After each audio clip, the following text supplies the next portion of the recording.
Hey, all you freaks and geeks out there in podcast land. This episode of the podcast is brought to you by our old friends at Greenbelt Botanicals. Greenbelt Botanicals is the most trustworthy and reputable CBD dispensary in the Austin, Texas area. Freaks and geeks, you gotta make sure to check them out, whether you're in the Austin area or you gotta visit them online because you're not in the Austin area. Be sure to check them out at greenbeltbotanicals.com. They have some amazing products. My Day definitely incorporates the products that they have, that they host, whether it's the tinctures, whether it's their edibles, their smokables, their CBD dog treats. They got some topicals. I love the topicals. I got a fucking I got a fucking Achilles in my fucking left leg that's fucking just fucked off to next Tuesday. COVID ain't doing it no fucking justice, but I tell you what is doing it justice. That's that Greenbelt Botanicals topicals, and they got that icy spot treatment topicals. Oh, it's cooly. It's got the menthol in it. It's fucking tremendous. So, freaks and geeks out there, make sure that if you're interested in CBD products, if you want to know more about CBD products, roll over to greenbeltbotanicals.com. They got you. They're going to hook you up over there. And they're also going to hook you up with 15% off when you enter FootDoctor15. That's the official Freaks and Geeks promo code. Enter all caps FOOTDR15 at checkout, and you're going to get 15% off your purchase at greenbeltbotanicals.com. And now, on to the show.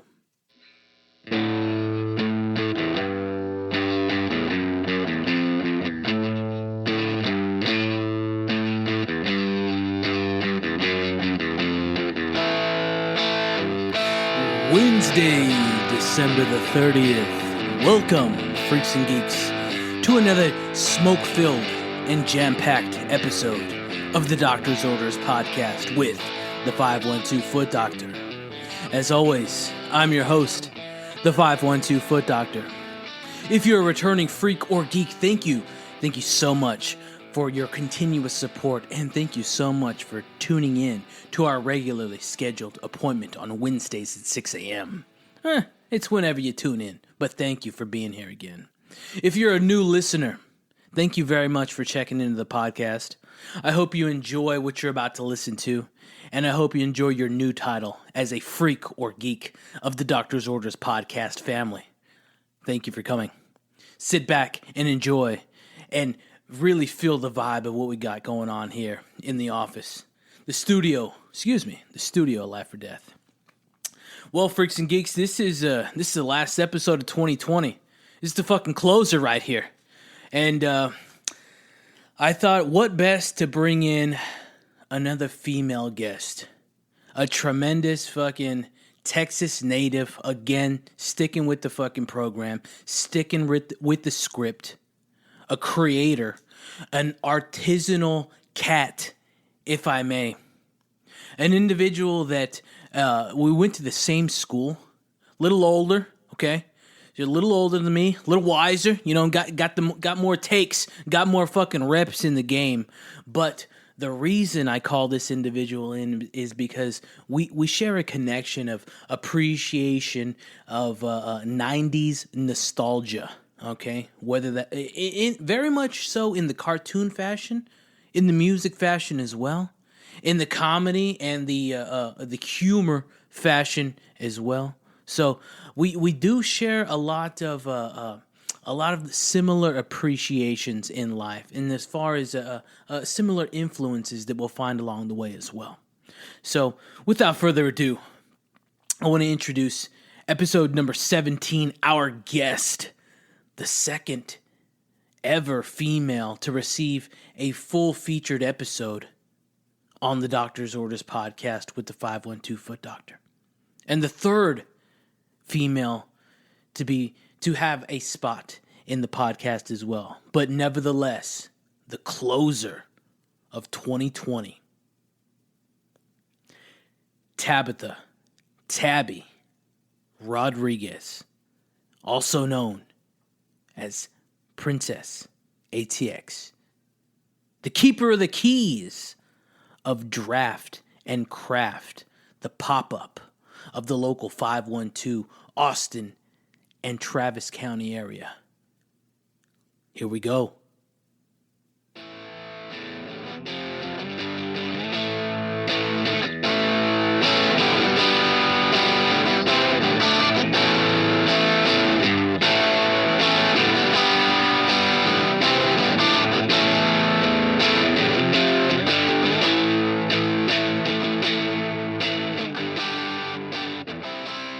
thank you for being here again. We just had like a small little like intro, little chatski, but we got to dive right into this thing. What's going on? How's your day today? What were you getting into earlier today? Oh, so okay, like today, let's see, an average day in the life of, I'm actually dog sitting right now. All right. So I'm over there doing that, but it's kind of like in the boonies, so I don't have really like any, like all of the Wi-Fi is out and it's on my phone and everything, and I feel like really old school dial-up back there. Mm-hmm. So just been painting today. Actually, cool. Got a lot of painting done. So yeah. Were you doing that outside or inside? I'm doing it inside. Okay. Cool. For whatever reason, like I really only like to paint when it's like outside. If the weather is cold but sunny, which is never a thing. That climate can tear up any fucking direction you want to go. Like you gotta consider it once you start messing with that. But yeah, continue, keep going. Yeah, so pretty much just vibing all day, painting, watching some true crime. Crime docs that I had downloaded on my phone because you don't have to have like Wi-Fi to have it. Yeah. Are you into that? Are you into true crime stuff? Oh yeah. I definitely dabble into it. I'd say my favorite one that's close to my heart is it's the FX joint, the assassination of Versace. What is that? Have you seen that? That's my go-to. No, I have heard good things about it though. Who's it? It's not they make the horror one, but it's called American Crime Story. Yeah, so American Crime Story. Yeah, they did the OJ one. They did the OJ one, which is it was boss. I really liked it. Everybody came. They did the casting, like everything was phenomenal. Super smooth. Really good. Ryan Murphy though, lit that guy. Everybody just straight killed it. Is he's Friends guy, right? Is that him? He's Glee. He's Glee. Oh, yeah, Ryan Murphy is Glee. You're talking. Are you talking American Crime Story? Yeah, an American Crime. One, right? No. You're talking. Okay, are you drunk already? No. We're back on OJ, right? Yeah. Okay. OJ is Ryan Murphy for sure. The reason I say that is because there's another Glee. The other guy is Andrew Cunanan. Who's that? He's another. So Andrew Cunanan is the killer of Versace, but the actor, spoiler, Daniel, many years later, Daniel, I forget what his name is, but he's also in Glee, so that's what had me a little twisted there for a second. Oh, okay. Yeah. I had no idea that he had anything to do with that, so now I really want to see it. Yeah, you should check it out. He definitely kills. Excellent. So let's dive into our first segment of this show. It's called the Heinz 57 Life Ketchup. I get down with ketchup. I don't know about you. I'm a Heinz guy, so we're trying to get this segment sponsored by Heinz, but hasn't happened. Oh, fuck yeah. So Heinz is fines. It's the best. Yeah, it's great. I don't know about Hunts. I don't do Hunts. I only do Heinz. Nah, dog. We don't fuck with Hunts. No, not around here. Not around here. We are Heinz family. Hell yeah. If you could introduce yourself to the audience, to the Freaks and Geeks, would you tell us your name, tell us where you're from, and tell us what do you do? Sure. Okay, so I'm Tabby Rodriguez. I'm from Lockhart, Texas, originally. And I'm a consultant, freelance artist, and marketing social media manager.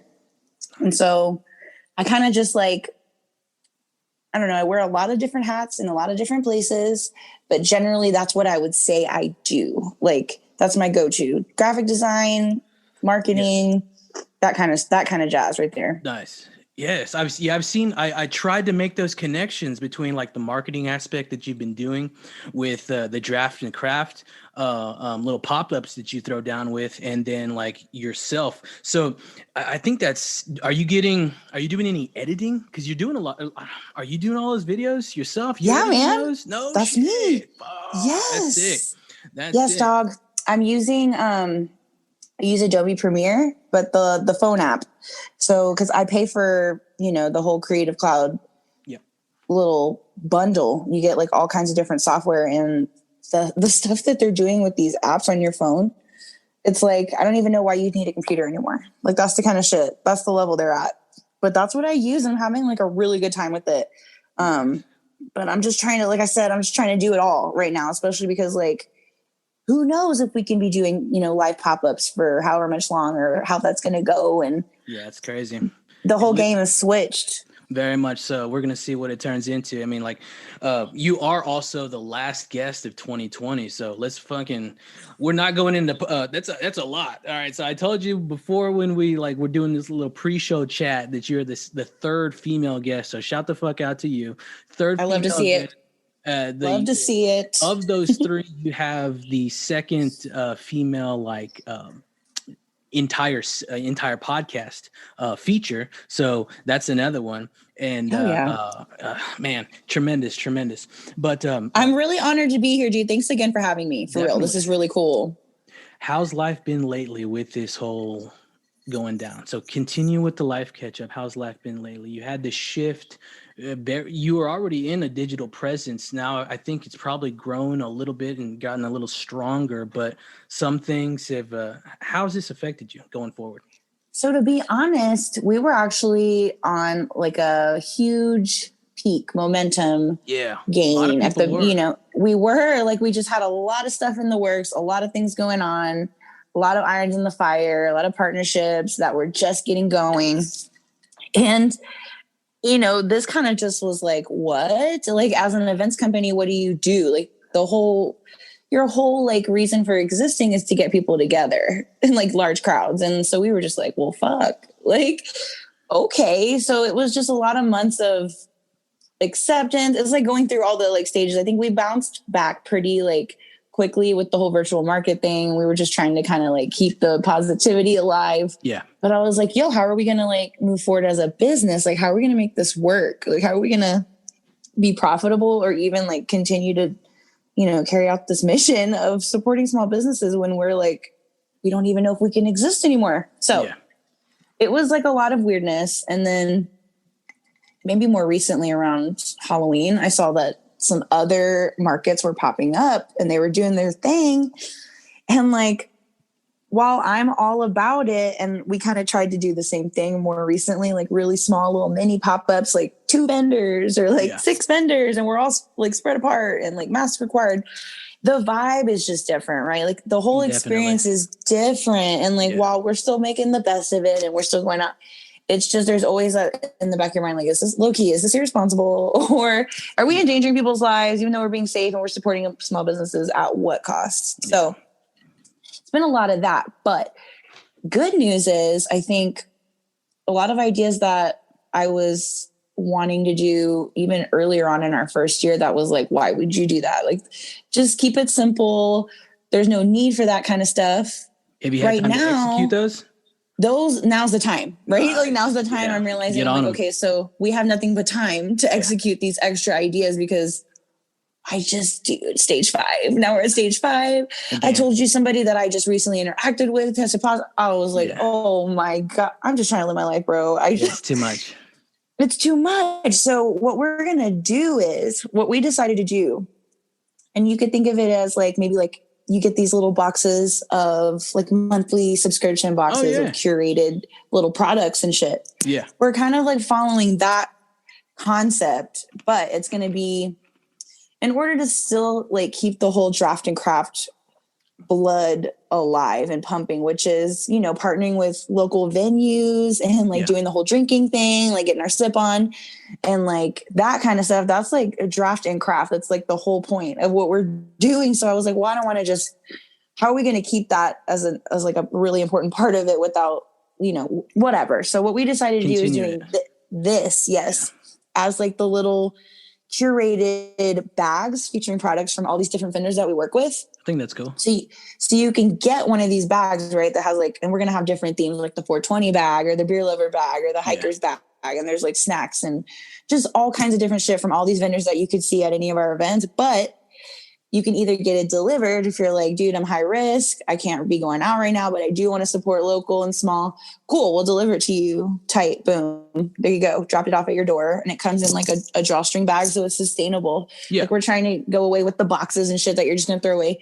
But like, these drawstring bags that are weatherproof and like really, really nice, dude. We're going to stuff those things. Is that the one you gave me last time? Yes, that's Yeah, the those one. are sick. That's the Yeah, those are one. sick. So All of we're y'all gonna shit do is those. man. Yeah.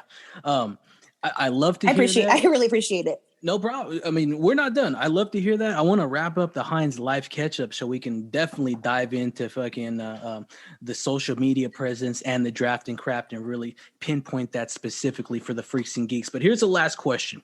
So I started this podcast in September the 2nd of this year. And that was 9 months into the year. Now we're 12 months into the year. So this question has grown in time. But you get the honor to answer for the entire year. In the past 12 months, have you picked up any new things in life? New things in life over the past year. Let's see. I think like the first thing that really comes to mind is just like, wow, patience, which is something that I have never had and still don't really have, but I've grown to have some over this past year because like you really, if you don't have it, then you're just like, it's basically expectations and disappointment. And it's like a sick cycle. And No, I'm really just trying to focus on mental health. Yeah. And emotional health and that patience, dude. That's it. That's really the thing that I've gained most over this year because there's nothing you can really do for some things, but wait, you just got to wait it out. So I would say that's number one, dude, to me. Yeah. But like, what about you though? Like, what is something that I mean, obviously you're fucking crushing it at podcasts. Like that's damn, dude. Media, like, and just, I think the big thing that I've really drawn upon this year is creative expression and meditation. I think I've been trying to get down in that. I've someone huge that I look up to say, I think he stated that creative expression is the purest form of like a person's like self-representation. Wow. Art, in I would music. agree. Like you do it silently, and I love these things. Like, and we're going to talk about music as well. But I feel these things and these arts and these creations that you can do silently, but speak so many like tongues out there is amazing. And I say like I play guitar. I don't play if I can like immaculately or amazingly like I don't know, professional or whatever. But Professional. But I'm creating. I don't have to say anything while creating these melodies or just like covering these tracks that I really love, trying to reproduce them. And like with music, I dig that. And just with art in general, that you don't have to like say anything. It just will express, like the hands or the mind or whatever will express itself. I don't know. I mean, I will open. No, I absolutely get that, dude. I like 100% agree because it's like, I feel like exactly what you're saying because art is the most honest way to express yourself. Like whether, I don't know, you can be vulnerable in music and art and painting. Like it could be interpreted in a million ways. It can mean what you want it to mean and also mean something else later down the road. Like it's beautiful and expansive and I love it, dude. No, I 100% agree with you. And I pulled that from a martial artist like following. I'm no martial artist, but that's that's some Miyagi stuff. Some Bruce stuff for sure. Damn. But yeah, that's and back into the meditation, like just focusing on oneself and like not, I don't know, gathering your thoughts and acquiring the good ones. You know, trying not to lose them all. Because they come and go like fucking that. I almost lost I was on a bike ride a minute ago. I almost lost a couple of thoughts, key points, but I was like, fuck, just, you got to write them down and you got to do something. So cool. You're doing great, man. No, you're doing amazing too. Appreciate it. You're doing a tremendous fucking job. Thank you, dude. This is my first podcast. I feel like a celebrity low key. So it's dope. Just trying to fake it till I make it, you know? It's good. It's good.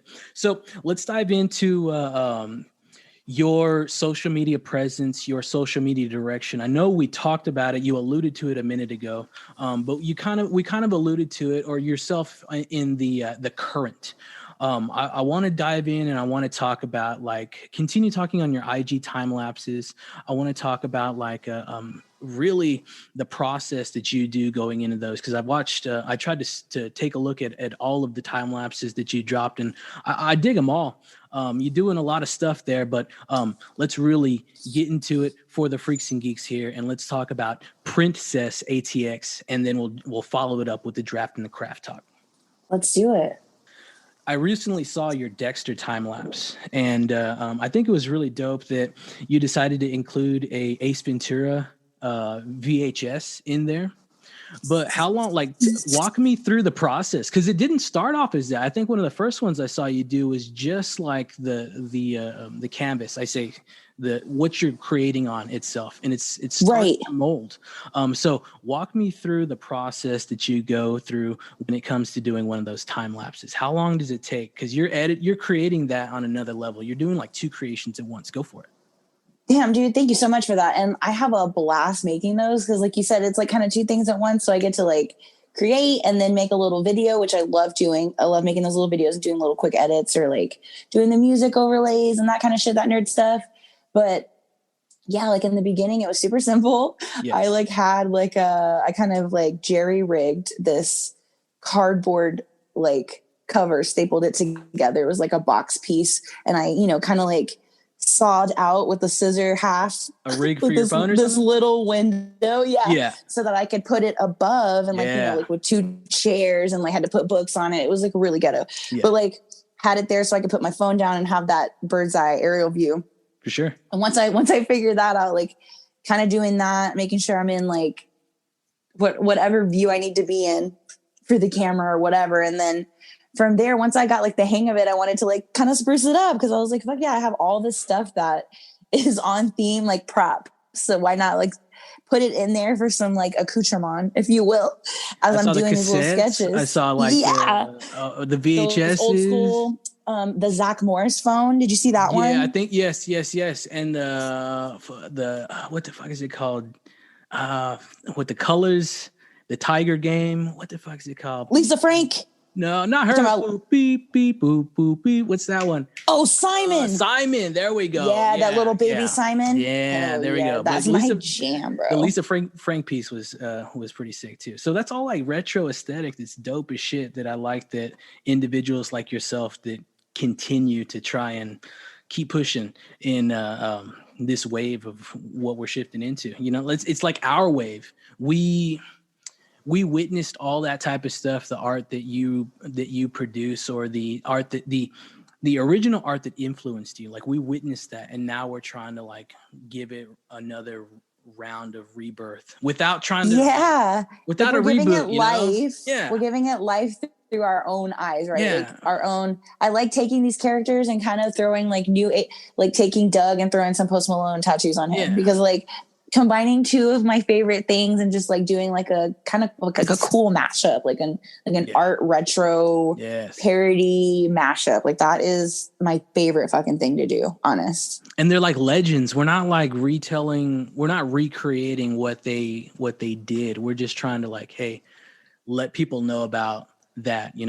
That's what I did. Yeah, giving it a little bit of like some rejuve, bringing it back a little, just like style and fashion, like bringing it back. Mm-hmm. Like, why not? Mm-hmm.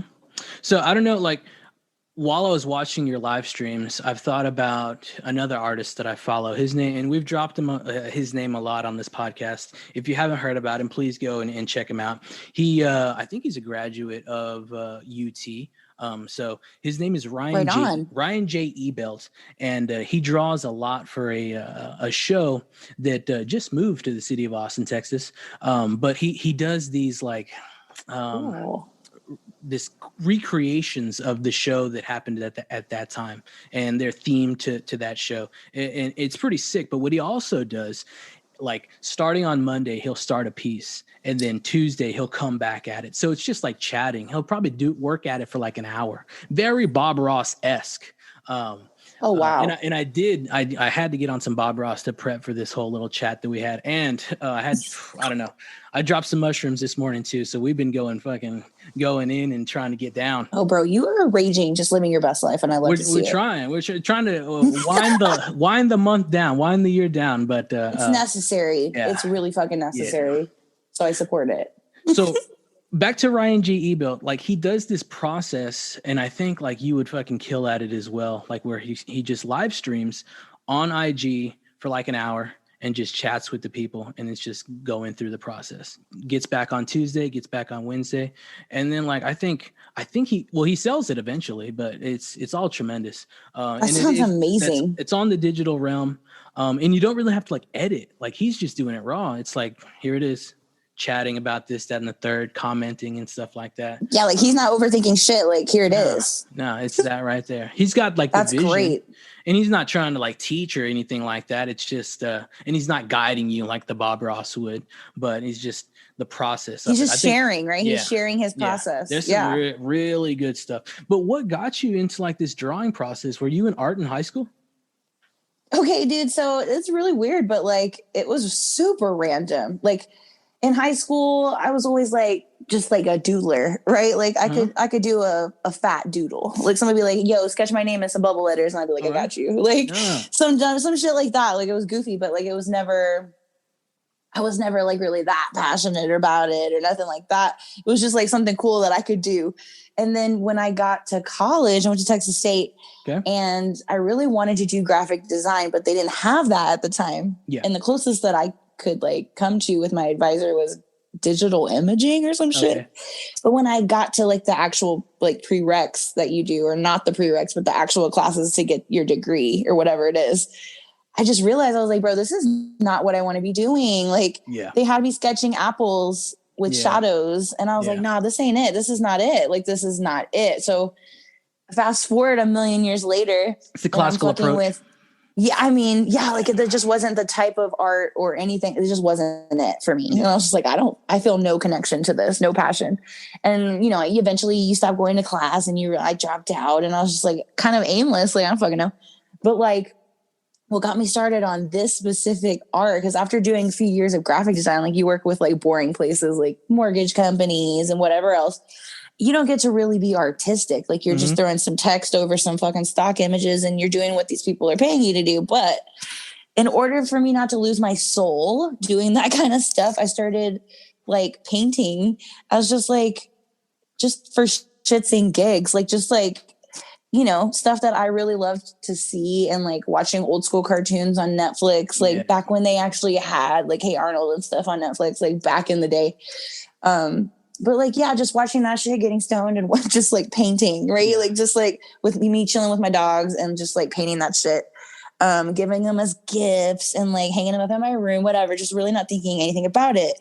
But then I started posting them and people were like responding to them in like a really supportive way. Yeah, bro, can you paint this for me? Can you paint that? And I was like, yeah, I guess I could. And then I don't know, like that's like the really Cliff Notes version, but here we are now. Like that's really what got me started, was just like an anxiety depressant, like how to get my anxiety down and just like get my brain out of my brain, like stop getting overthinking thoughts and just chill and paint and just do your thing. And like, you know what I mean? Just something to vibe to, and things that were really fun. And like what I love the most is nostalgia, because like those were the days, for right? Sure. So of course, when I'm painting those kind of things, it's like an extra little, like, I just have such a good time doing it. There's like, I don't know how to even explain it. Yeah. But like, yeah, dude, that's really what got me going. And then just crazy compliments from people and vibes. And I was just like, wow, like, fuck, maybe I could, I don't know, sell these. Oh yeah. This is crazy. So of the characters that you have under your belt so far, that you have a liking to and appreciation for putting your own spin on, what's the one that you like to do the most? And what's the one that's like, fuck, I got to do that one again? That's a pain in the ass to do.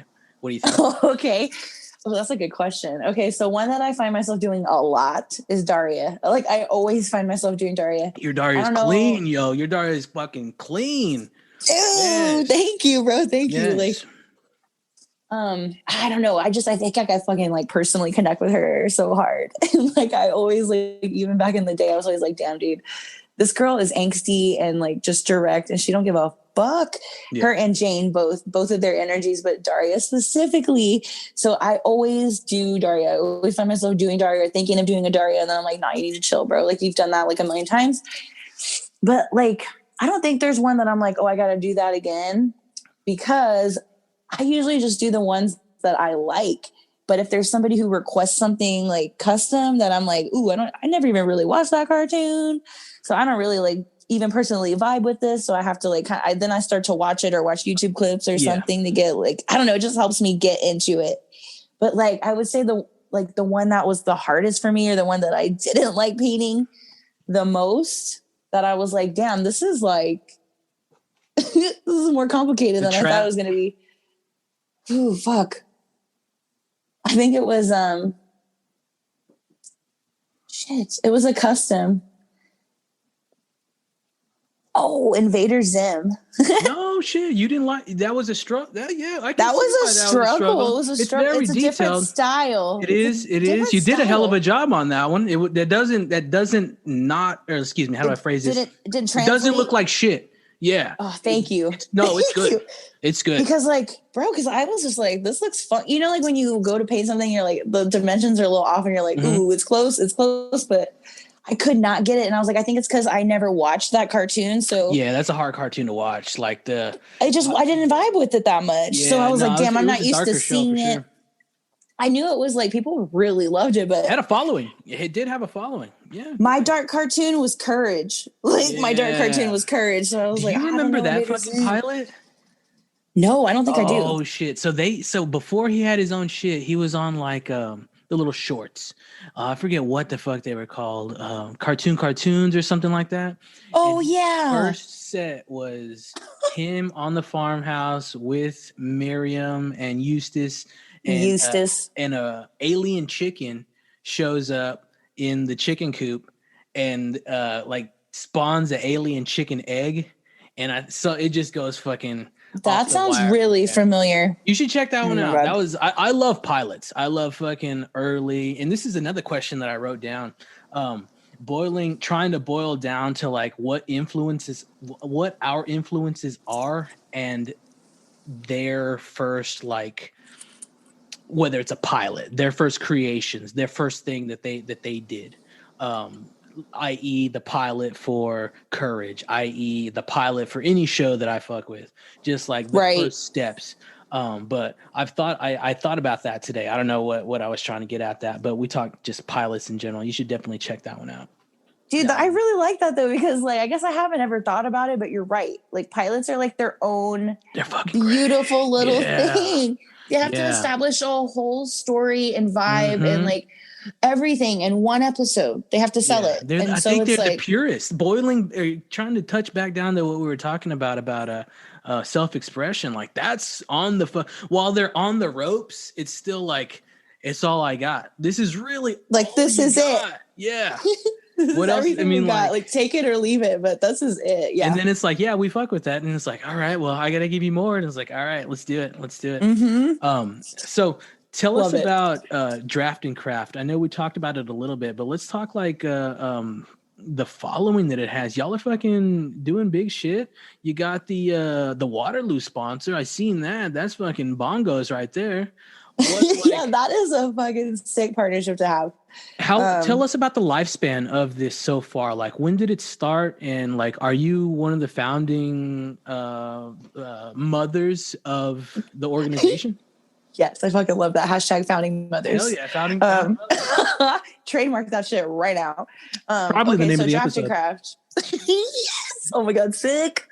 It's like when you watch a movie and they say the name of the movie and you're like, oh my god, there it is. It's gonna be like one of those moments.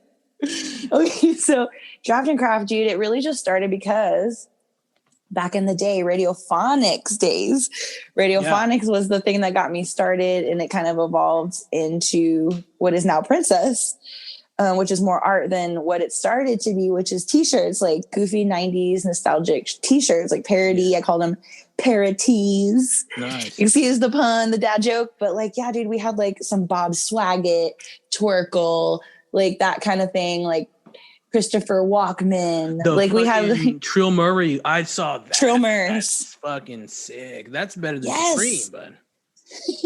Oh damn. Get that on. That is recorded. Better than Supreme. That's the new tagline, bro. But like, yeah, dude, so we got started with that kind of stuff. And what I discovered is that t-shirts are a bitch to sell because sizes, everything fits different. Oh, I don't like this. I like V-neck. Oh, I don't like this kind of sleeve. Hey, do you have it in this color? Hey, do you have it in a tank top? And it got to be the point where I was like, I can't anticipate what people need or want, and the cost of t-shirts and printing and shipping, it just got to be like too much where I was like, bro, this sucks. Yeah. And like we were really trying to sell though, like doing these markets. You know what I mean? Do you know about any pop-ups around here, like Austin Flea or like Eastside Pop-Up? Austin They're like Flea. I heard about Austin Flea. They're like the OGs. That one. What else? When I think of pop-ups, it was really on like. Yeah, who do you think of when someone's like an Austin pop-up? Like, who do you think of? Who the fuck would I think of? I don't know. I was more doing sneaker pop-ups. I got to tell you, in Dallas. And neat. Sneaker pop-ups would be. I remember specifically we would do like Christmas parties, and then we would do like not like bar mitzvahs and stuff or Super Bowl parties and stuff like that. There would be a Christmas party thrown. And we just all chill at this fucking like clothing store. It was called Epica Dallas, and we're gonna have that guy on, I think, fucking next week. Shout out Brandon out of Epica. Oh, sick. And he would throw a fucking smashing fucking Christmas party. And then what other pop-ups would go down? I know there was some, at Four Corners Brewery in Dallas. That's one of the last one I did. Those were vintage pop-ups. So I would go to vintage streetwear and sneaker pop-ups. That's what I would dabble in. Dang, that's fancy. And then we would also see the like the artisanal cat there, the dude that was pushing whatever they were trying to push, whether it was their shirts, their paintings, their prints, their keychains, their this, that, and the third. So that's my dabble in the pop-ups here. I know there was a pop-up that they used to have over at Still Austin. They have this like little I don't know, enclosed area off to the side. Do you fuck with Still Austin? Are you talking about, is that it's over there by like, it's on St. Elmo. St. Elmo's? Yeah, for sure. I've been there once. So they used to do a pop-up there, and that was pretty fucking boss. Yeah, I'm pretty sure that that's Austin Flea, dude. That's their homie right there. Like, I'm pretty sure. And that's who we got started with, because they're the OGs. Like, when I think of the original pop-up people, it's Eastside Pop-Up, because they've been around for decades now. Yeah. And like they've evolved perfectly. And Austin Flea. So we used to go around and do these different pop-ups, but there's a million, right? There's a million people doing it. So, but I discovered that we were, this booth fee is that, this booth fee is this. Tight. Then you go, you spend, you drop $50 on a booth fee. Cool. I'm hungry. I'm gonna eat some food. Tight. Oh, I'm probably gonna have a couple of beers. And then you realize you're like, oh shit, I really need to sell some stuff so that I can like make. So it was that stress, right? That stress, of course, which was the financial stress. But then I realized like we were selling in Whole Foods parking lots or at like little like local community like block parties, and then we were selling at breweries or at restaurant bars. And I just noticed that I was like, bro, I was looking at our like just like our version of, I don't know, what is it, inventory or just like notes of your selling. Yeah. And so I was like, okay, I'm noticing that we're doing the best at all the places where there's alcohol. Like that's what I'm seeing consistently, right? The stats. Yeah, that right there. Classic. So I was just like, okay. So I'm thinking that we just need to focus on that right there and just go to places where there's alcohol. People are looser with their wallets. It's just like people are vibing. It's like just a chiller vibe. People already go there, right? Like it's like, okay, I'm going to Whole Foods, but like, can you just leave me alone? I just wanted to go get some groceries. Yeah. But like when you're out and you have a couple beers and you're like, oh shit, let me check out this like local little pop-up right here, and like, oh damn, I really actually like that, or maybe I need that, or someone's birthday's coming up, or whatever it is. It was just a very easy connection to make between the two, right? Like it was effortless. So in my brain I was like, okay, well, I noticed that nobody was doing marketing, right? Like nobody's telling anybody about my business. They're just like, hey, here's a flyer, here's the event, come check it out. And I'm like, yeah, but like, are you telling anybody about me though? Because I just paid you $50. Yeah. And so like, am I paying you $50 to just come set up my tent, or like, what else are you doing? Right. Yeah. So like, I was just taking notes. Like we did this for like two and a half years. Like I did vending around Austin with different places, different people. And like, everybody does it their own way. Everybody has different like standards and all this. But I realized, I was like, I think low key, I could do this. I think I could do this my own way, and I could do it better than how, most people are doing it. Yeah. And so thus that's draft and craft, dude. I was like, okay, fuck, let's do like draft coffee, draft cocktails, draft beer. And the craft, whether it's interchangeable, right? You could have craft cocktails, craft beer, but we're focusing on artisans, locally made creatives, artists, but also the partnership between the venues, right? So like we're supporting those businesses by promoting them, having more people there. Our vendors are there spending money. They're inviting people to come out and support their business. So those people are going to come and spend money. Yeah. It was just like, it was so collaborative and like, what is the word I'm looking for? It's like a business term. You lost me. When it's like you include synergy. Okay. Very, very synergetic. All right, there we go. Yep. Nice, so that's the vibe. That's the vibe we got, and it ended up being great. So, so are you the keeper of the keys to fucking draft and craft? That's fucking. It's me. No, it's me. Shit. Hey, and feel free to turn the light on in there if you got it. And if you need a pause, if you need to do anything, you let me know. If you need to take a break, let me know. We can do that. I got the power of editing. But nice. So you got the keys to fucking draft and craft. That's excellent. I was thinking while you were talking about that, you should really fuck with 2 locations. There are 2 breweries. Central Machine Works, East Austin. That's a big fucking. That's next to the next little Brooklyn, and then Meanwhile Brewing Company off of Meanwhile, they're new, right? Are they new? Yeah. That's on. Okay. They are new, like within this year. That's in a lot of new breweries this year, which is surprising. I think you would flourish at fucking Pine House as well, especially they got that new fucking industrial. Which Pine House? All of them, but they got that new industrial Tesla fucking size plant over there in East Austin. Shit! That's huge. It's a fucking warehouse owned by Pine House, and that's not a plug for Pine House, but but kind of is though. Unintentional. That's their newest venture, and I think you would really and Meanwhile is just right over there as well. I did want to amazing, dude. I did want to stop you real quick and say if you need to if you want to shout out anything, you fucking do it as well. I should have prefaced that at the beginning.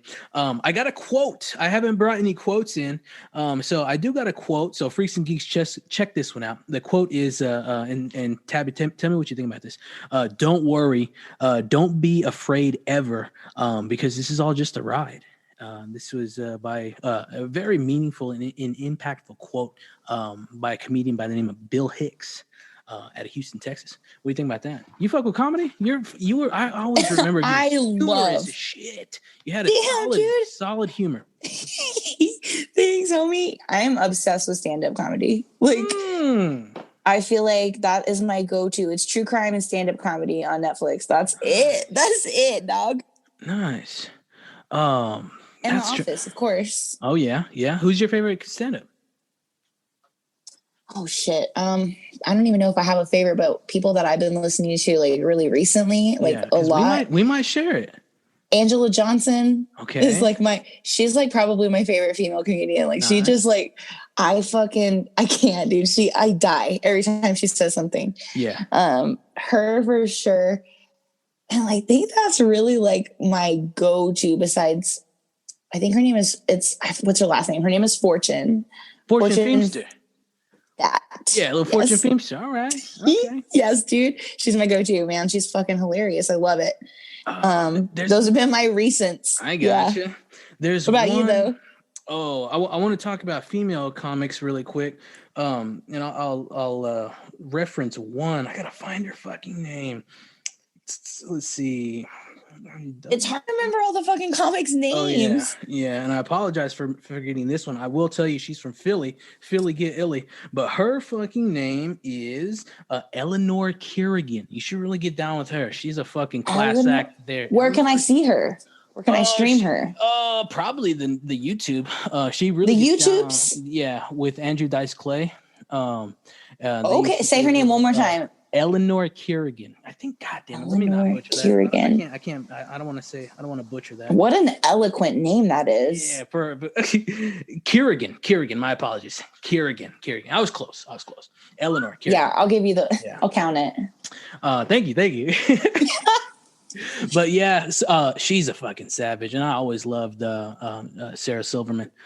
She was great. Oh my god, yes, dude, she's so fucking funny. Fucking bonkers. But do you remember her show? Did you ever watch her show? Yeah, that shit was great. That was great. I fucked with the Sarah Silverman show. So good. I would say, like, for myself right now, the hottest fucking comedian. I was in love so much, and I'm doing this podcast now because of a comedian that started and had to conclude a podcast due to the whole Ronies.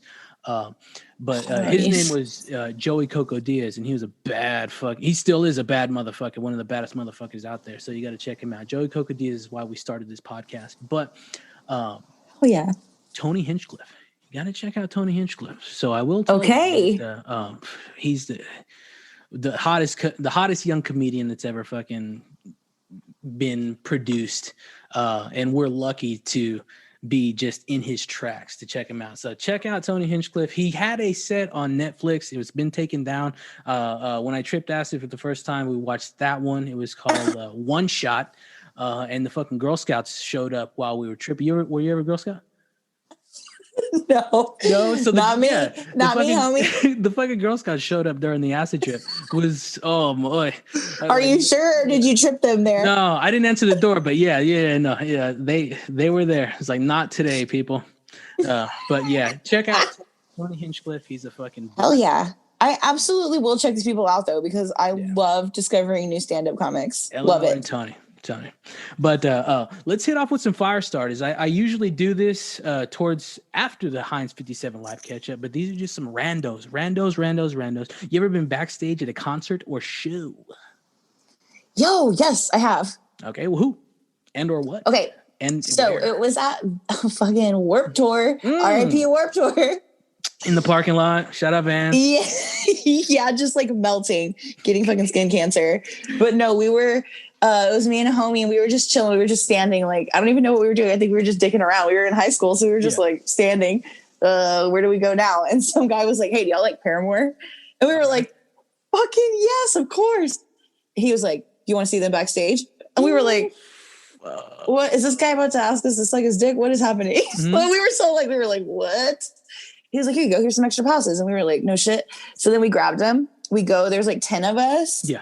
And they do like a secret acoustic set in this little canopy. We get to take pictures with them. We're chilling with them. We're eating sandwiches with them. I was like, Sandy's sandwiches. They busted out some fucking turkey sangies, and they had like carrot sticks and broccoli and like the accoutrement. Were they classed up? Were they cut in little triangles? Classy? Holy shit. Yes. Finger sandwiches. Do you understand? Oh my God. Hey, what's the vegetable version of charcuterie? It's called something with a C. Hold on. Lazy Susan. Crudité. Oh, I thought it was Lazy Susan. Crudité. Bro, a Lazy Susan is the thing that spins on a table. Oy. This guy's got too much Twisky. He's talking about, I thought that was a Lazy Susan. The crudité, not the coup d'etat. The coup d'etat. That's it. That's the one. That's sick. So Paramore, they got that. Their lead vocalist is a lady, right? Hayley Williams. Yeah. Nice. Yeah, she was hot. They were hot back in the heyday. Oh, when they were emo. I need to get back to them. Emo rock. Yeah, well, they turned real pop, bro. They turned real pop. Yeah. You know what? I don't know. And I've discussed this with my wife as well. She was heavy, and I know the heads in LOC were heavy with Panic. But it's like, it's kind of creepy to watch now. You know, it's not a good It's not aged look. well. Like Pacino aged well, Robert De Niro aged well, but those guys, and even fucking the other guy from 30 Seconds, he's not, I mean. Oh, Jared Leto? Yeah, he's kind of aging well, but nah, I don't know. But also in a way that's like you're trying too hard. So just let it be, baby. Like you can't be X amount of ages, like aging, and still shout out to that, high school crowd. You got it. Like, that's what, It's like, I oh, buddy, Yeah. you're balding. Yeah, and backing up. You're using Propecia, so maybe don't talk to 14-year-olds. It's Here's just my not next a good question. look. Little hitter right here. You ever sung karaoke? Oh my God, yes. What's your jam on the karaoke? Yes. What's your jam on the karaoke? Okay, so my go-to is always Shania. Always Shania. Little twang. And I have to be wrecked. Mm-hmm. And when I say always, I mean both times, because I've only done it twice. I lie. I've done it 3 times. The first time was in high school on a cruise with my family. A cruise. And I went to sing Pat Benatar's Love is a Battlefield, but they did the wrong song. And so I was like, oh, I don't know what this is. So I just started dancing and I was like fucking doing the Carlton. And some drunk guy, when I left the stage. I was like fucking curtsied and got out because I was like, that was embarrassing as fuck. Yeah. But everybody was wrecked in there because like, unlimited alcohol, and some drunk man with a cowboy hat was like, honey, that was he was phenomenal. Gave me $5. I was like, what? That time. And then both other times, Shania, Any Man of Mine. Okay. And what was the other one? Oh, Honey, I'm Home. And that's a deep cut. Nice. Yeah. People forget about Honey, I'm Home. Yeah. I haven't jammed that one. Honestly, I've never done it. I've never done it. I look forward to doing it because I got to do it now. I asked this question. I probably do These Eyes. That's going to be a toughie. Or I know there was another one I wanted to fucking just take off with. Fuck. Oh, Miss You by the Rolling Stones. That's a jam. Oh, damn, you're doing it. Yeah. You're doing it. But I'm not going to be able to do Mick Jagger well like that. No, but yeah, I like that one. Have you ever been on a fan boat? And if you don't know what a fan boat is, let me know. It's like a swamp. Yeah. One of those swamp things. You talking about Waterboy? Bobby Boucher. Mama said. You ever in a fan boat? I actually have never been on a fan boat. Okay. Neither have I. Never been to the swamp. One day, though. Yeah, you got to go out to NOLA. You like NOLA, New Orleans. Yeah, there's a guy out there. Shout out to fucking Reggie Ford, Art Reggie on IG. He's a bad motherfucking artist that stands on fucking Jackson Square every motherfucking day pushing arts. I cannot wait to listen to this and I need to fucking look up every single one of these people. I'll put you on Art Reggie because he's the motherfucker out of New Orleans, out of fucking Jackson Square, and he's killing it. This month, it's a must. Fuck yeah, okay. So you're like, shit. Have you seen a ghostly apparition? Oh wow, that is so crazy that you're asking me that because absolutely, I have an apparition that has followed me around since high school. All right. Why? Did you dabble into the Ouija or some shit like that? Oh, no. So you know how I know? This is a crazy way. Okay, so for years, I lived in a house with multiple people, 3, 4 people at a time. Shit gets moved around, things go missing, and you're just like, oh, somebody took it, somebody lost it, somebody moved it, but you just move on. Well, then it got to a point where it's just me and someone else. So just me and one other roomie. And shit was getting weird. Like shit would be moved around in really strange places, or things would just be like missing or moved around. Did you have a cat? Nope. Okay. Bro. Okay. So this shit was funks. Like, I don't want to take up our whole time with talking about this fucking ghost story, but it's legit, dude. Like, I swear to God, it escalated. The more we talked about it, the more it happened, right? Oh. And so we were just we were low-key geeking out, me and my roommate. And at first, I thought it was her fucking with me. She thought it was me fucking with her. And I was like, are you sure it's not your boyfriend? Because he was a neighbor. Yeah. You sure it's not your boyfriend coming in here fucking with us? And so we asked him, we were like, bro, if you're coming in here moving our shit around, you need to fucking stop it. And he was just like, whoa, I don't know what. We were like, no, seriously? I'll fucking stop. And he was just like, I don't know how to explain it. Cups would be upside down in the sink in the bathroom. We would just be like, oh, who did that? Or we could hear things banging and falling to the ground. And we go upstairs and things were knocked off the wall. Is this in San Marcos or where? No, this first started happening really, really bad. Huntsville. That's when I lived in Huntsville. Huntsville. North Houston. Yeah. I can understand now. Holy shit. Yeah. That's no, but we thought it was haunted, right? Okay, so at the time I'm working at Old Navy doing my retail thing. I'm probably 22. I'm 22 at this point. Shout out to the Old Navy bucks too. Go for it. Them bucks. Fucking dollar flip flop day.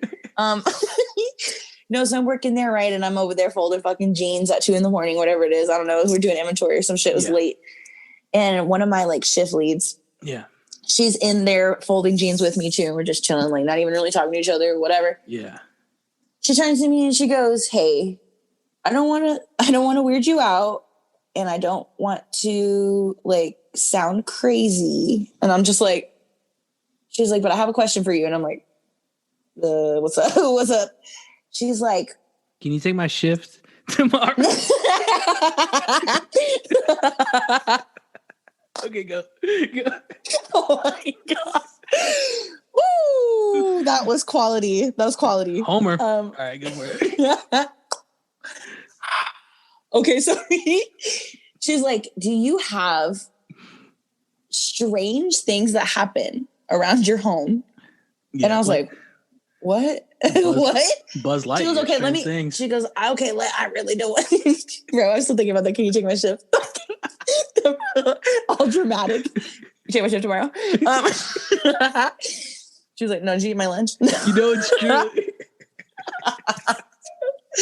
And so I was like, what? And like she was like, "Okay, let me be more direct." Because she asked me like 2 other ways and I just like was not getting it. Yeah. She was like, "Bro, do you have a ghost?" What? And I was like, "What?" Straight asked me. She's like, "Because," and she's like, "I sense a spirit attached to you, bro." She said, "Sense a spirit attached to you." And I was just like, they're like with the jeans, like, and she was like explaining to me that she's seen people that weren't there that have recently passed away. "Oh, so-and-so's wearing this. Oh, that was her favorite outfit. She's not there. She just died." And I was like, "What?" Working with you?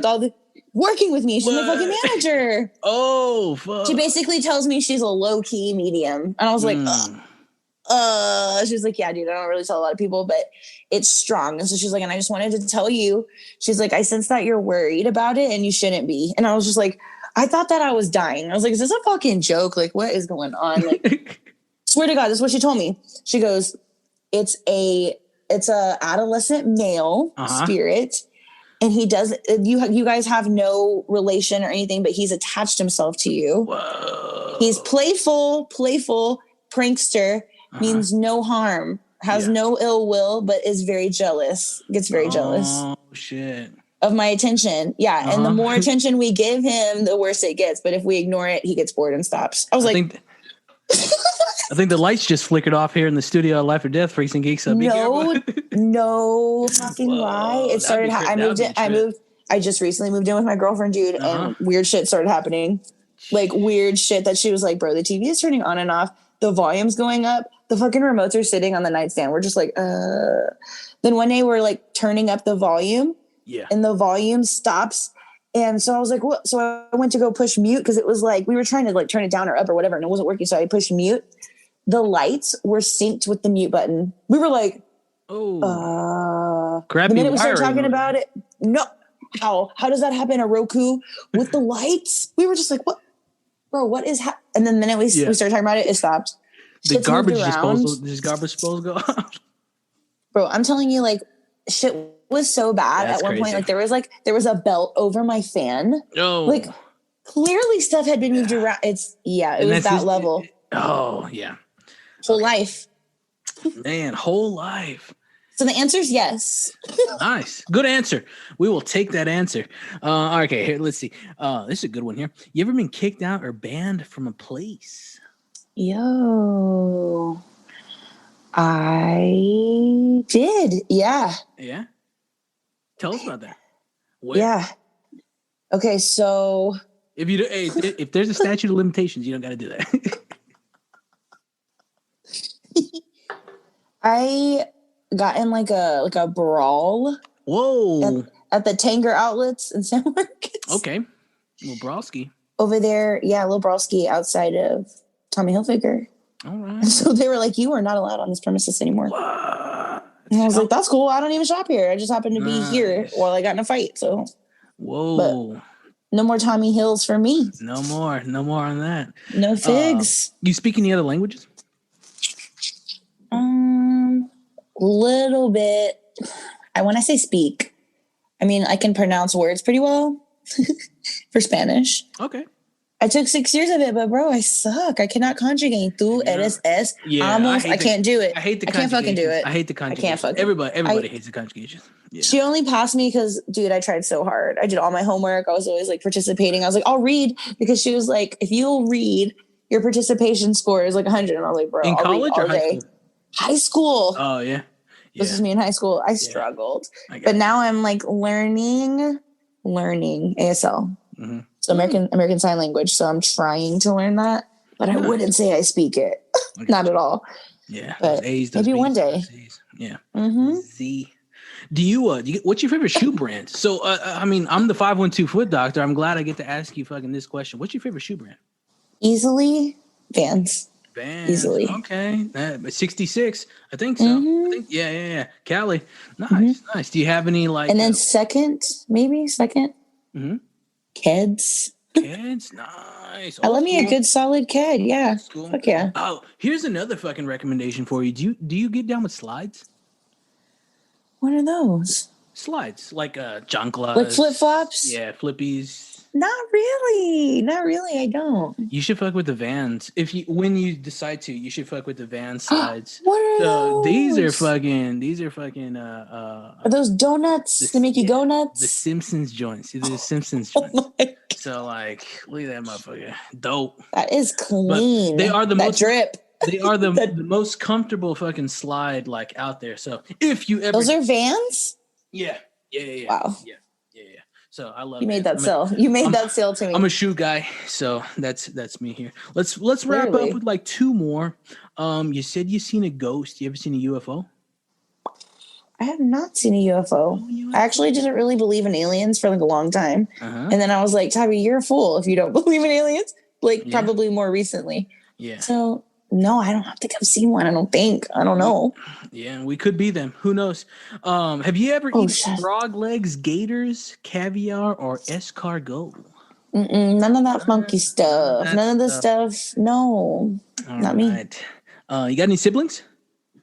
No, dude, I'm an only child. Solo, yo, what's going on? Mm-hmm. Okay. All right. And the last one, let's see. You ever travel first class on a plane? Yo, I did. I did once. Yeah. Okay. Where'd you go? So I won a contest it was like some Facebook contest for what are those things? Like those big, God, why can't I think of words? It's the weed. Convention. It was a convention, and they paid for the tickets in Vegas. All right. So I had no idea that my fucking ticket was first class. They paid for it. Oh. So yeah, dude, I got the fucking hot towel, which I was like, I don't. You know what I do with this? Hot towel's nice. Hot towel's class. Yeah, dude, and they gave you the nice snacks. Like they gave you them high quality snacks. Yeah, and like free unlimited bevies, like just whatever you wanted. What's the veggie snack plate called? The crudité. Crudité. There we go. The crudité. They're like crudité, ma'am. First class only. Yeah, it was one of those. Yeah. Excellent. Nice. So that's the last rando question there. I want to move on to, but you got a fucking cassette collection? Oh my God, dude. What's that about? Let me show you one thing before. This is a little show and tell. This is a little Prince. Prince, but this is a Versace Prince collaboration. I haven't opened this motherfucker yet. It's called the Versace Experience. They dropped it originally in '95 at the Versace fashion show in France, and that was the only spot you could get it. It's called the Versace Experience. And then like a few months later, he released it truly as the Prince Experience or something like that. So, but shit, dude, where did you even get that? This is a reproduction at for Record Store Day in 2019. So this is just a little repo, but you got the heat. You got those things that like what tell me about that fucking cassette collection. And I got a fat collection. What else do you collect after that? But talk about those cassettes. So I probably have like more recently since I moved, I had to like package them up and like move them again into storage until I have some room to like really display them and have like a little listening area and all that jazz one day. But I just like wanted to count them and see, like, take a little inventory and see what I had. Dude, over 500 cassettes. Stop. That's too much. That's too much. I was like, Tabby, you need to chill, girl. Yeah, so more power. It's a little to much. But yeah, dude, like, really took care of them and made sure they all worked and, like, keep them, like, alphabetized and shit like that. You got the like old school racks, the wall racks. You got the wall racks, dude, the wooden ones that are real nice. Little slots. Man. It's when I used to do my thrift store grinds and, like, really trying to find the good shit. Yeah. Like, the best stuff that I could find cassette wise and for the best prices was Conroe, Texas. Shout out Conroe. Yeah. Okay. The thrift game is tight there, dude. No shit. Mm-hmm. Have you gone to that fucking Lockhart record store? What do you think about that? You been there? No. I just recently found out that it existed. I just recently found out there's a brewery there. I was like, what? I don't think. Where have I been? I don't. R.I.P. Dude, the Roni. No, it just didn't have any good stuff there. Bless. They tried. They tried. Pre-Roni, they tried pre-Roni. No, but check out that fucking that record store there. It's awesome. Not bad. Your family still there? Yeah, most of them are, like, okay. All the intermediates, pretty much. And then my dad lives, I don't know how far it is from Lockhart, but Dale. All right, 616 representatives. Not bad. Not bad at Shout all. Out. What did your parents do when you were a kid? So my dad, that guy's always been, like, an entrepreneur, always on that hustle grind. It's that Mexican work ethic. I don't know, but he's always fucking working hard. And, like, when I was in high school and shit, he had a power washing business. Okay. And so that was his jazz. Like, he did that. And then more recently, but like the past, I don't even know, decade or something, he's been doing, like, buyer walks. So people who have new homes going through and, like, doing their new home orientation. And so how do you take care of your HVAC and shit like that. Yeah. So yeah, like, that's always been his kind of thing. Like, always, like, home dude stuff. You know what I mean? Like, power washing and, like, buyer walks. So that's his jam. And then my mom is more like, writing contracts, doing legal things for hospitals. Yeah, like, she's all regal over there. The fine print over there. For sure. Nice. Yeah, the criminal justice over there. That's what she's rolling in it over there. Don't leave any clues for Mrs. Is it Mrs. Rod? Don't leave any clues for her. No. So no, ma'am. What got you started on the cassette collection? What got you started? Yeah, what got you started on that? Dude, okay, so I think Grandma take a garage sale or something like that? I got a really good haul given to me. Oh. Like, it was a freebie haul. And I think I got it from like Craigslist or something. And it was like 150 tapes. And I was like, oh, that sounds dope, because I had just gotten, like, that's when I was really doing all that thrifting, and I really found, like, a really, really nice dual deck. Yeah. It still worked. And I was like, fuck yeah, I'm gonna get one of these. And, like, I was finding tapes for like 5-10 cents, like, really pristine, like, quality tapes, and, like, of all genres, of all decades, of all whatever. I love it, because I'm a collector. I like that they're coming back. I like that they're coming back in different colors. That's what the lo-fi. Yeah, I love people being, like, instead of printing their shit on vinyl or whatever, they're recording on cassette, and I love to see it. Yeah. Especially, like, the punk rock genre. That's, like, their go-to. Nice. And it actually, like, it sounds better. It just sounds, like, grungier, and, like, I feel like how it's supposed to be heard. I know that's so fucking douchey to say, but, like, that's why I love it. Is that your preferred way to listen to music? Or do you have, what's your favorite way to listen to music? I don't think I do have a favorite way. Like, I think there's certain things you listen to in specific ways and you just enjoy it better, right? Like, obviously I love digital, the quality, everything. Mm-hmm. But there's certain things, like, I don't know. For instance, I'm thinking, like, Etta James on vinyl. There's no other way for me to listen to Etta James than on vinyl. Like, it just doesn't sound like it should to me. Or, like, punk rock albums, like, on cassette just sound like, that's cool. I've so never raw. That. Yeah, like, you don't want it to sound all quality and, like, really clear. Almost like when you watch something 4K and you're like, no, I want it to look old school. And you're like, no, this looks too clear. That's the kind of shit with some stuff. Yeah. So I think it's a mix for me. Like, it's got to be depending on what mood I'm in and what I want to listen to, that I'm like, I'd probably rather listen to Leon Bridges, anything soul or folksy vinyl, anything punk rock or hip hop. I do like hip hop on cassette. I don't know why. I know like the bass is a little dulled and it's a little more scratchy, but I think the scratchiness is what I like about it. You got any vinyl? I have like a pretty decent vinyl collection, but it's mostly rock, like old, like classic rock. Okay. You got any colored vinyl? Different colored vinyl? I think I've got a few. It's mostly old stuff. And like the old ones are just pretty basic. Yeah. I think I've got like a couple new ones that are like purple or like a splatter. I've got the Stranger Things one and it's a splatter. Okay. And that's pretty tight, but not a lot of newer ones. I gotcha. Yeah. Nice. Bringing it back to fucking Hey Arnold, I've got there's a Hey Arnold album, and I've got that fucker on, like they dropped multiple variants, and I got 2. I'm waiting on another one. Still waiting.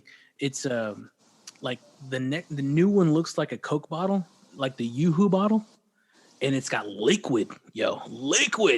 You ever heard of that shit? I never heard of a record with liquid in it. That's not real. That's fake. It's fake news. I'll show you. But this is the other joint. This is this is so fucking sick. Like, I'll just show you briefly the color. Oh my God. That is so, oh my God. It's all just. Oh, the center art too. Oh my God. Check that. Hope you can see it. Yeah. Oh my God. So much envy right now. It's so great. Football head. I love it. The locket. Get real. Tremendous. So let's see. Do you have any other collections? Yeah, dude, I have like a pretty decent VHS collection. VHS collection, nice. Yeah, nice. A lot of like the teen movies, like Drop Dead Gorgeous or Bring It On, a lot of that kind of shit. I love a good collection. I mean, as long as it doesn't lead to hoarding, and I don't think mine has, but it can. It can be like with the tapes. I got to cut myself off, dude, because it's borderline hoarding at this point. Yeah. Yep. Okay. So excellent. You got that. You got VHS collection? I think you got one. Nice. Okay. See, probably like triple digits. No, whoa. Back it up there. That's probably nice. Like easy, like 100 or so. It's on the VHS. You got the Disney classics, the Black Diamonds. You got those? Yes. Oh shit. Some of them aren't in like great condition, but as long as I have them, like I hear those can bring some cash. Like the Fantasia or the Fantasia. Yeah, Fantasia. Yeah, man. Oh, that's tremendous. Yeah, I got a couple of VHSs. But man, Fantasia is great to watch high now. Also, not as that a little last suggestion. Act. Not that last act. Don't watch that last act. That's a creepy act. Yeah, I liked it. Oh yeah, I'm a creep. I'm a creep though. All right, I'm a creep. The Pink Elephants. I love that act. That's a tremendous one. I'm not so much for anything with Mickey in it at the moment with the whole I don't know. But yeah, no, that's a good one. Not so much on Fantasia 2000 though. It's kind of like the new Blues Brothers remake or something like that. You're like, no thanks. No. Okay, we have talked about so much. Freaks and Geeks. We talked about Draft and Craft. We talked about Princess ATX. We talked about the cassette collection. Fucking the rando questions. I want to talk to you about the little details. I want to talk about travels. You like to travel. I want to talk about concerts you've been to. You're a concert goer. Let's fucking just get the cat's out of the bag now. Beer or alcohol? Your dog. Let's talk or the dogs. Let's talk about the dogs. And then little Tat. You got a lot of ink on you. I do. So let's start it off with the little details in travels. Do you like to travel? Honestly, I'm not a huge traveler. I never really have been. More recently, I'm trying to like be more open-minded to it. But again, freaking Roni, man. So my anxiety is attached to it. Like, even though I'm like, there's ways to be safe and still experience life, it's like I'm still very timid. And I think before it was more like getting kidnapped and going missing. And now it's like, oh my God, so many germs and like everything's closed and that kind of stuff. Yeah. But yeah, dude, I've never really gotten the travel bug until more recently, which is like a horrible time to get the travel bug. Yeah. Do you have like when you do travel, do you have a favorite place to visit? Anything like that? I would say the place that I visited the most and the place that I love the most, Colorado. Okay. All right. No. The mountains. I'm a mountain mama for sure. I gotcha. Okay, that eliminates one of the questions. I was going to ask you: a beach, desert, forest, or mountains. So that mountains all day. Very nice. Excellent. Let's see. Colorado's excellent. Did you ever go to Red Rocks over there? No, I never got to go there. Yeah, I've never been there, but the amphitheater. Yeah, the amphitheater looks sick too. Like to see a concert there must be insane. Can't even understand it. I know. I can't either. What do you think about that airport at DIA airport? Did you fly in there? I definitely have, but I guess I don't really remember. I don't have any experiences to like remember enough about my. They say it's like creepy. Whether it was bad or good. Yeah, no, there's a lot of conspiracies on that that spot. A lot of conspiracies. All the decor they have there, the investors up there. There's just interesting. I don't know. It's quite possible that that's the centralized meeting point, and we're not going to get into too many conspiracies here right now. Freaks and Geeks. That's a latter episode, but there's like a centralized meeting point for people of power, aka the president or whoever under there. Okay. So it's quite possible that there is a shitload of like rail systems underneath the earth, and that's the centralized one. You can go to Denver from DC, from NYC, from Cali, but it's all under. Is that low key what Jordan Peele was trying to accomplish with Us? He was trying to talk about those tunnels. I don't know. It could be a good influence. It definitely could be a good influence because it's quite possible that there are quite a few. There's one comedian in specific, Theo Vaughn, that was like, yeah, I had a buddy that his father was like, yeah, there's a shitload, and he was he was an Asian American individual, okay, and he was like, yeah, there's a shitload. We built them. There's a shitload of underground railroads that the U.S. had us built. You know what I'm saying? Dating back to the railroads themselves. But so that's still there. Yeah, they're still there. Let's talk about concerts. We talked about Warped Tour, but do you remember the last concert you went to, and or where was your favorite spot? Where's your favorite venue to hit a concert? Oh man. Okay, so shout out to my concert buddy Shayna, because we just wrecked it. I think y'all were in the same grade? Same class? Nah. Negative, Ghost Rider. Oh heck. Okay, so were you older? You're older or younger? Younger. Heck. Yeah. Okay. Yeah, but you know who I'm talking about, though, right? Yes. Okay. Yes. Another saxophone player, because y'all was killing it. Saxophone players, right? Saxophone crew. That's what's right there. Yeah. Shout out. But yeah, dude, we for the past couple years, 2018, 2019, we just went to I don't even know, 3 to 4 concerts a month. We were just living life. Nice. I think subconsciously we knew this was going to happen. We wouldn't be able to see live music for a whole year. We were we got to do it.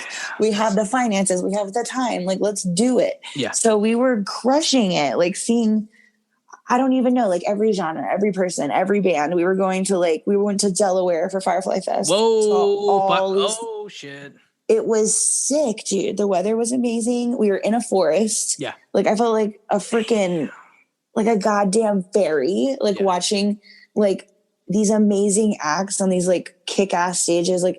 It was just one of, I feel like that was going to be the last festival I ever go to, personally. But okay. I don't know.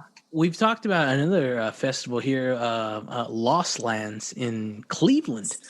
Yeah, that's another. I've never heard of it. Do you miss South by? Oh shit! You know what? Did you fuck with South by? I miss the old South by. I miss South by 2008. Okay. 2008, 2009 South by, when it was legit indie and super startup sponsorships and really cool, and everything was free. Yeah. And it just got so corporate and weird, and everything was, I don't know. So I just really kind of fell off with South by the past decade. That could be the new South by, though, if they're going to try and rebrand. You can't start off and fucking ask an arm and a leg. I don't know. It's difficult on that. It is. It really is. Because that's a force to be reckoned with right there, South by. It's all like watching what people like that are gonna do. What's their next move? You know, that's right. tough. Heck, dude, that's when I knew this whole thing was really serious when they shut down South by. We were like, oh damn, this for real. Yeah, God. so, yeah, dude. So you got a favorite? What's your favorite drink and or beer? Because we talked about draft and craft. What's your favorite beverage? Okay, so my favorite beer. Yeah. My go-to is Blood and Honey Revolver. Okay. I think they're Dallas. Are they D-Town? DTF or DTW or what is it? DF Dubs? DF, yeah, DF. I said DTF. FTD. I think it's for FWT. Fort Worth. Yeah, I think it's FWT. Some shit. Oh my goodness, yeah. That's my go-to. Okay, nice. That's like a blonde. I like. Okay. It's a blonde ale. It's an IPA. It's an IPA. Really? It's like an orange IPA. Okay. Yeah, and it's like 7%, but really clean. Love it. Yeah. Very orange, like citrusy. Yeah. So like in the mornings, if I have it, I'll do a beer mimosa, and I'll put that shit in there. We'll top it up with some champagne, some OJ, a little splash. Oh my god, so good, so good in the morning. That's the way to go if you're doing a beer mimosa. All right. And then I think like liquor wise, I gotta go with the Deep Eddy Lemon. I crush it with that. That's what I'm sipping on right now. They're a killer. I haven't got down with that. What cranberry? You ever fuck with that one? You know, I'm very particular with my cranberry shit. Yeah. Also my cherry shit. Because if you go wrong, it gets a little medicinal. Yes. Tastes a little medicinal. Yes, it can. So I haven't tried it because I'm worried I won't like it. So I'm like, no, I'm not even gonna try it. Okay. All right. So some good beers, some good booze there. What's your dog's name? My dog. The dog. What's up? That is Burton. AKA Bert. Bert. That's his chill name. When he's in trouble, it's Burton Samuel. It's your baby, Roberto. It's me. It's me, you bet. 1986, pick up sticks. Roberto, that's a good one. Bert. Roberto. Oh my god, you got me fucked up on the Robertos. That's a deep cut too. That's a deep cut. You gotta wait to the fucking end of the movie to see that. Yeah, he's me cross-eyed and shit. Yeah. Yes. Oh fuck. Yeah, Bert. He is my fucking road dog, my homie, my baby, my first son. I'm fucking obsessed with that guy. Yeah, he's a Papillon Eskimo. Oh, toy Eskimo. Papillon. Whoa, he's a little mixed baby. Papillon toy Eskimo. Okay, nice. How long have you had him? Yeah, I got him. I named him after Tim Burton because I got him around Halloween 2017. Okay, so a couple years. Yeah, and I didn't know how old he was because people were like, I adopted him from Wilco Animal Shelter. Yeah. And they were like, this dog is a year and a half. I was like, tight. Took him to the vet. They were like, no, this dog's under 1. And I was like, oh, for real, word. So then I took him to Emancipet. And they were like, this dog's like 2.5. I was like, fuck it. I don't know. I'm just going to average it out. I don't know. He's preemie, right? He hasn't even been born yet. He's not alive right now. He's Benjamin Button right now. Like he's going backwards. Like I don't know. He is what he is. People ask me all the time and I'm like, fuck, I'm just going to. 2. Ma'am, this is actually a cat. Bert the cat. All right, so sounds good. We got the never aging Bert. From a puppy. Mm-hmm. Nice. What about the tats? You got a fucking little sleeve ski. What's up with that? Okay, so the sleeve ski. Shout out to my tattoo artist who literally I'm covered in all her ink.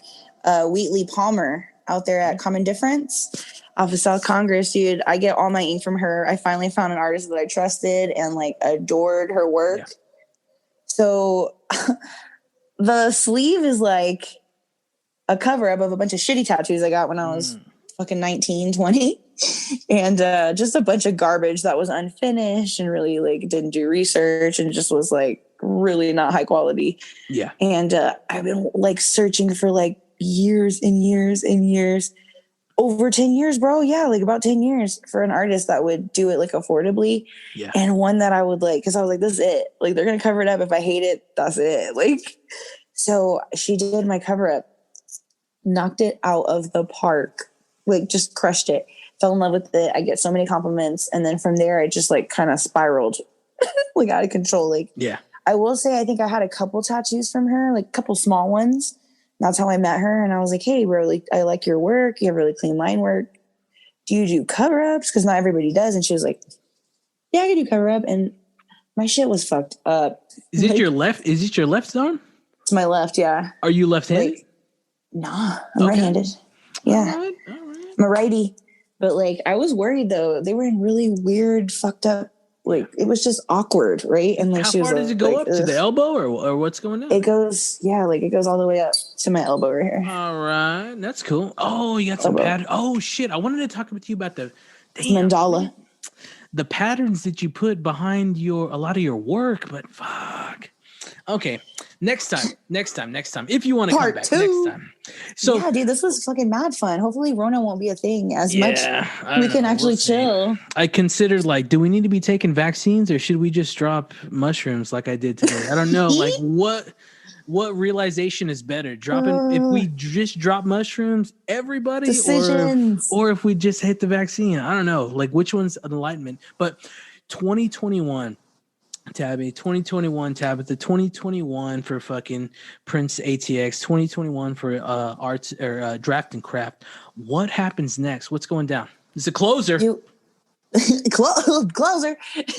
We're making big moves, dude. We're really pivoting as a business and doing things in a big way, in a different way, and just going to continue to keep going, doing what we want to do, just in a different way and like in a safer way and just a more creative way, because like that's the only thing we can do right now. Really focus on our digital presence, and and that's really all anyone can do as a business, like, is do that. So I think the support that we're showing on this show and everything else like that, dope, amazing. Like, this kind of stuff that we're doing is going to help us next year as a business. And I feel like Princess is going to kind of it's like a subsidiary of Draft and Craft. Like, its success is going to be my success as an artist. Like, I get to feature my artwork and like paint stuff that makes me happy and make other people happy. Like, seeing people walk up and be like, yo, this is tight, my childhood. Like, that's why I do it. Like, if they don't, I don't know, they take a picture and they post it, like, that is just as good as somebody being like, yo, let me like send you $20 for this or whatever it is. Like, I think 2021 is going to be more about the experience and just taking every positive thing out of any experience that we get, right? Because nothing's guaranteed. So that's where I'm at for 2021. Nice. So, last little plug. Tell the Freaks and Geeks where they can find you, where they can, like, all that stuff. Where can we find you? Where can we find any info that you want to preach about that? And your final closing shout outs for this little set. Go for it. Okay, right on. So, where do you come from? Where do you go? Where do you come from, Cotton Eye Joe? Oh my goodness. Oh shit. No, so you can find me in like multiple spots, right? Like, so I've got my personal, if maybe I know you from high school or college or something, hit me up. And then I have like my other couple that, Draft and Craft and Princess, which those are going to be like my most active, honestly. Okay. Like my most current, what I'm up to, that's, events and business and artwork. But yeah, that's like, I'm the most active on Insta. I'm old school. I'm not a TikToker, not a Facebooker. Okay. Like, if you want to find me or stay up to date or DM me, collaborate, you have questions, custom, hang out, like whatever, like just like this is how we hooked up, Insta. Yes. Yeah. And now we're doing a podcast. So that's where you can find me. Excellent. Well, I will tag you in the details in the description for this episode of the podcast. Love it. 17. Holy moly, the big 17. We're gonna finish the closer, finishing off 2020. Thank you so much, Tabby, for just joining me. You did a tremendous fucking job. I really appreciate just the fact, everything that you shared. So keep it the fuck up. Same, dude. man. It was great chatting with you, catching up, and like just hearing what you're up to, what you're into. Let's do it again sometime. Definitely. Well, you have an open invitation to return, and we're shifting on into this is the closing of Volume 2. I think we got like 2 or 3 more episodes in Volume 2, and then that's it. But most definitely, let's talk, and good luck in the future. Keep fucking creating, keep drafting up, and then wherever our paths cross next, let's just go from there. Absolutely. Let's touch base, dude, because I have a little care package for you and shit. Definitely. I think, like there's gonna be major hype. But anytime, dude, hit me up. Excellent. Well, hold on for just a moment. We're gonna close this thing out. Well, Freaks and Geeks, that's all she wrote. Once again, I want to thank my amazing guest, Tabby Rodriguez, for coming in and chatting it up with me, shooting some conversations, and just getting some insight in the ball rolling of what it takes and what her process in creative expression that she goes about doing. She's doing some amazing stuff, Freaks and Geeks. We only dabbled on a few things, okay? So please be sure to go to check out her IG pages. She's got a couple IG pages out there. You can check her personal one out, her personal artisanal page out at Princess ATX. That's PRINTCESS_ATX. Also, be sure to check out her Draft and Craft pop-ups page at Draft and Craft Co. DRAFTNCRAFTCO. So, Freaks and Geeks, do me a favor, do the podcast a favor, and just do a local artisan. Fucking just try and make it to the next day. Producing some amazing fucking content and some amazing pieces out there. Go support her. Fucking go buy some of her products. Go buy some of her, go buy some of her amazing creations, and also visit her at one of the pop-ups that she produces. I gotta make my way out to one of yours fucking pop-ups, Tabby, for sure. That'll be one thing that I do in the future. But Freaks and Geeks, you do it as well. Go, go, go. All right. So, Freaks and Geeks, that's it.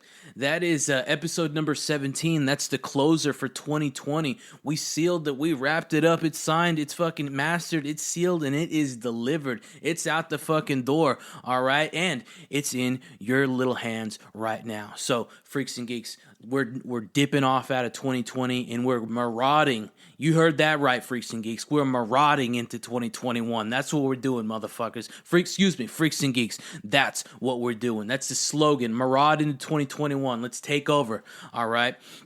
And while we're taking over, I need you to go and support everything that the podcast is affiliated with. Support all the guests that have been part of this amazing venture so far. We're in 17 plus episodes, Freaks and Geeks. All right. So a lot of people have fucking laid their souls on the line and fucking just expressed themselves and shared and just voiced out what they do and what they're passionate about. And I hope, Freaks and Geeks, you found a few interesting stories and a few influential stories along the way. Because I know I've really appreciated and really got some fucking some secondhand insight from the conversations I've had with all of these amazing guests we've had on the podcast.